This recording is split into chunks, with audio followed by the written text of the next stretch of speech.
Got one thing to say in closing. Get your education. Get it during the day or get it at night. Get it in between dates, but get it, because I want to tell you something. Staying in school is cool. He became a slice of Americana, playing the role of the Fonz in Happy Days. But growing up, those days weren't so happy for the boy who could barely read. Like so many kids, his dyslexia was mistaken for laziness. On today's Great Day, actor, author, director, and producer Henry Winkler joins our education panel to share how kids with learning differences can thrive in today's 4.0-driven generation. Get ready for fun. Get ready for laughs. Get ready to have a great day. Live from the KHOU 11 studios, it's Great Day Houston. And now here's your host, Deborah Duncan. Good morning, everyone, and welcome to Great Day Houston. Thank you very much. Today's show is about something that so many parents and their children struggle with, and I'm one of them. Kids with learning differences, or what is also commonly called learning disabilities. They're perceived as being lazy, not trying hard enough. Our first guest was actually nicknamed Dumb Dog. He learned to improvise and memorize to get around his dyslexia. Today, his mission is to bring learning disabilities out into the open and help children discover their full potential. Please welcome Henry Winkler.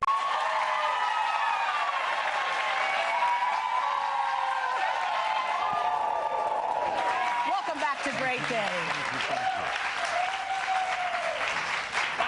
All right. Well, you know, I told you the last time you were here, I said one day we're going to do a whole hour on learning disabilities and get you here, and here you are. So I just want to say thank you. It was nice to see you. Very nice to see you again. I love your kicks. Oh, thank you very much. Like, there you go. He's talking about our shoes here, yeah. So, just right off the top, I just want to say to Dale and Eleanor Brown, I'm thinking of you, and Stacy is thinking of you, and hi, George Foreman, because we're going on the road again, and Big Wheel, if you're watching, the best to you. Okay. Oh, all right. Thank you. Got it in. The folks you know here in Houston. They're all here in Houston. Yeah. All right, Henry, what's your earliest memory of not getting it? Of not getting it. I was in nursery school. I was a tube of toothpaste in the school play. And I had one line that I just couldn't read. I couldn't remember. I had a hard time, but I was terrific at taking off the top and squeezing. And then Vivian was she was the toothbrush. And I got the toothpaste on the toothbrush. I just couldn't get the line out. Yeah, yeah, but that's one of the things that we see with a lot of kids with learning differences, is that you learn to improvise. That's right. You learn to fill in the gaps there. Well, because your brain is so alive, it's so filled. You are not defined by your grades in school. You are not defined by school. Yeah. You are much bigger than that. And unfortunately, we put so much emphasis on it that these kids get left out. Your parents, like any parents, wanted you to do well. They had big hopes and dreams for you because they had some tough times. Well, they escaped Nazi Germany. They came over here, and I respect that. But the fact of the matter is, if you look at your child, the child doesn't wake up in the morning and go, I'm going to be an idiot today. Yeah. I'm going to be a pain in your neck today. Right. There's something going on. Yeah, and I know as a parent, you get so frustrated, and you're like, just get it out and write your name on it, right? Just start right there. And I look at my son, and you think, you can't be lazy, but it's not about laziness. But you told me a great story in the green room. You told me that you took his Xbox away, and he completely made up a brand new game. He sat in his closet, and he built an entire city. You know, and when I couldn't find, okay, you know, there was How to Train a Dragon, right? When that was out, of course, anytime a movie comes out, all the toys are sold out. I would love to fly on a dragon. We went, maybe Hank could do that. We went everywhere looking for this thing, and we couldn't find it. My son said, Mommy, it's okay, I'm gonna make it. And I got home, and he got a dowel stick and took 2 sago palm leaves, and all of a sudden, he was out in the backyard going, ah! He had this big dragon there. Fantastic. But that imagination, that point that they have. You said that you were always grounded. Yes, I was grounded. I did not, in my junior year of high school, I did not see the moon. I never got outside. They thought if I sat at my desk long enough, I was going to get it. Yeah. I tell this joke at any moment that I can. I took geometry for 4 years, same course. I took it in summer school, and I took it in regular school for 4 years. I finally passed it with a D-. That was in 1963. Today, in 2017, not one human being has ever said to me, hypotenuse. I don't remember what it was. I know I passed, but I don't remember what it was. What were they thinking? And what's logarithm? Huh? Yeah, and what's a logarithm? I know what a logarithm is. I don't know what it is. I can't remember. It's a log Yeah. that dances. Okay. Right? You know, but speaking to that point, I was telling you in the green room also that my son was working with his teacher on algebra when he was in Right. 6th grade.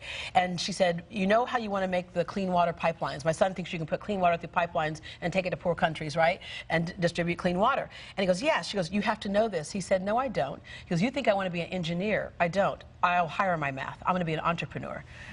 So it's a different way of thinking. But you know what? That is the way I lived my life. I produce. I don't know how to produce really well.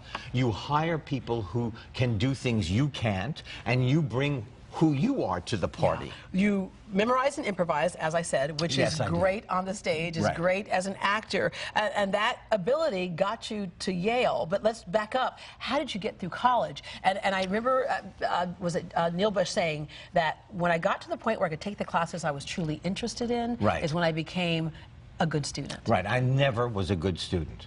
I never was a good student.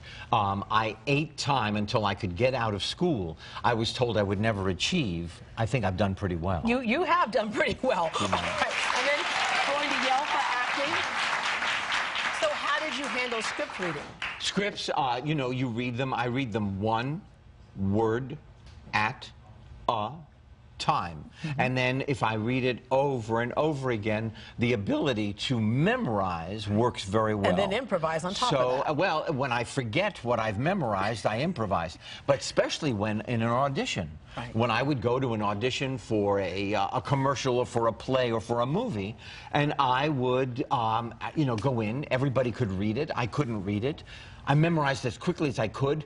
What I didn't know, I made up. Yeah, and we oftentimes see that with kids who are reading books. My son would he would have this little book when he was like in 2nd grade, and it would be the most amazing story. And I'm like, certainly kids that age aren't doing that in that book. And I realized when I looked at the book, he was making extra stuff up. He was making it up. Yeah. So yeah. See, and you know, here's the great thing: the books that we write now are for 2nd graders. Yeah. And they are for beginning readers. And the greatest thing that I love about this is that we use a font that's never been used in America before. Easier for kids to read It with is dyslexia? developed by a dad whose children are also dyslexic in Holland.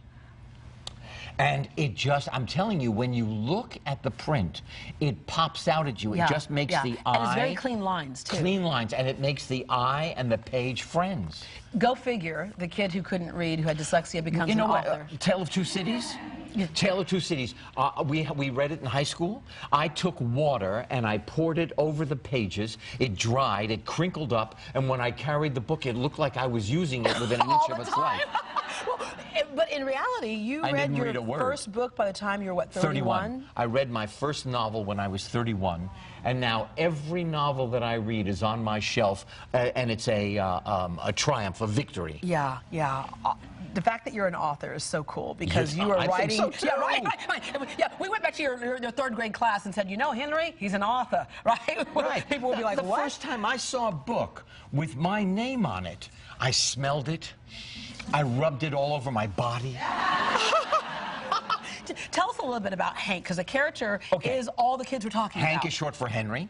Zipser is a woman who lived on the 4th floor of my apartment building, Mrs. Zipser, and I thought she had a zippy name, and he's a zippy guy. Here's Hank. There are 12 of them, and he's in 2nd grade. And then Hank Zipser is in the 4th, 5th, and 6th grade.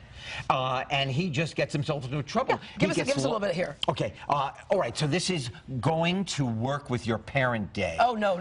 Yes. And Mom works at a deli. And so he now has to have, he works in a deli. He can't read the menu. Okay, so all of a sudden, Stink Bomb comes in, who is the bully in his class, Nick the Tick. And he's supposed to make him a sandwich. So getting the pastrami was really easy. It was only 2 steps away. And I felt the pastrami on the wax paper, and I could feel the warmth of right through the wax paper in my palm. And all of a sudden, it fell on the floor, and I thought to myself, what am I going to do? I could step on it. I didn't want to give Nick the Tick the pastrami. I could squash it into the floor, then I could pick it up and put it on the sandwich. I could wash it. That's what I'm going to do. I washed it with a soap that smelled like coconut. Hey, you can eat coconut. All of a sudden, I brought him the sandwich. I brought Nick the Tick the sandwich. I rinsed it. I thought I did. I was sure I did. He took a bite. And all of a sudden, a bubble came out of his mouth and popped in the air. Uh-oh. He was foaming at the mouth. Henry, ever since you started telling your story, I know that you love running into other people who say, I have a story too. And yes. So I want to bring in Darlene Breaux, and I got a chance to meet her at an event recently. Nice to see you. And Tracy Whedon, who is the reason why you are here today. But, all right, ladies, take a seat. So, Darlene, when I met you, you told me the most heartwarming story of you were in class one day, and the teacher said, when I call your name, come with me. Right. And you were left in class. I was left in class. And so they're walking out, and I said, hey, where are you all going? Where's everyone going? And the counselor said, well, I'm taking the ones that we're getting them ready for college. And I said, well, I want to go. And she looked at me and smiled and kind of laughed and kept walking. Yeah. And what do you do now? Left oh, wait, me. yes. Wait for it, Henry. Wait for it. It's a good story. And so you went home crying to your dad. Walked all the way home crying. And so I got into his barbershop, and he said, what's going on? And I told him what happened. He closed that shop, and he knew that, okay, in order to go to college, she's going to have some money. So but he knew that feeling because your dad had no more than a third-grade education. That's right. And the reason why is? And he struggled as well because dyslexia is hereditary, and my dad struggles even to this day. He'll be 90 in May.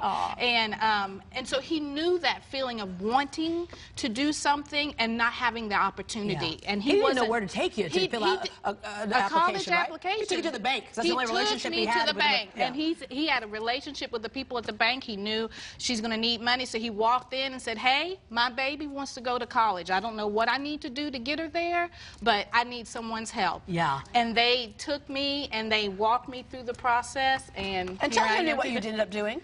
So now I am the director of special populations for all of Harris County. Okay. And before that, you were a teacher.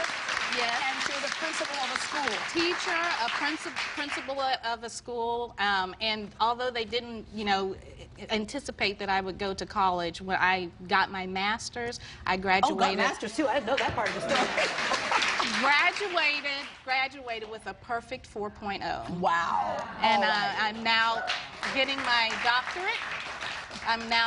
doctorate. And my focus of my study will be dyslexia. So how do we teach America that our students are not a test? Yeah, or a test score, right? Right. Right? All right, speaking of doctors, Dr. Tracy Whedon is here. You are with NYHouse. Explain to folks what NYHouse is. In fact, Henry is speaking at your luncheon today. Let me just say, NYHouse gave me an incredible box of chocolate. Oh, so, to me, they're very sweet. They're very sweet. Dr. Whedon? Your family now, we treat you well, your family. NYHouse focuses on providing reading success for all. Our mission is about making sure our families, our students, our districts know what tools and resources help every child learn to read. If you happen to have the learning difference of dyslexia, we want teachers equipped to do the work.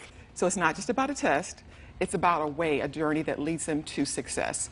And we find so many of our families don't have access to the information they really need. Right. And unfortunately, many universities are not producing teachers who know how to teach reading right. And that was our blessing. We had teachers at my son's school who knew how, and he couldn't read for a while, and now he can. Yes. But yeah, so you can unlock that door. You just have to have the right tools to do that, and NYHouse is a great resource for that. Yes. Thank you very much. Good luck on your luncheon today. Thank you, Darlene. Henry is staying with you.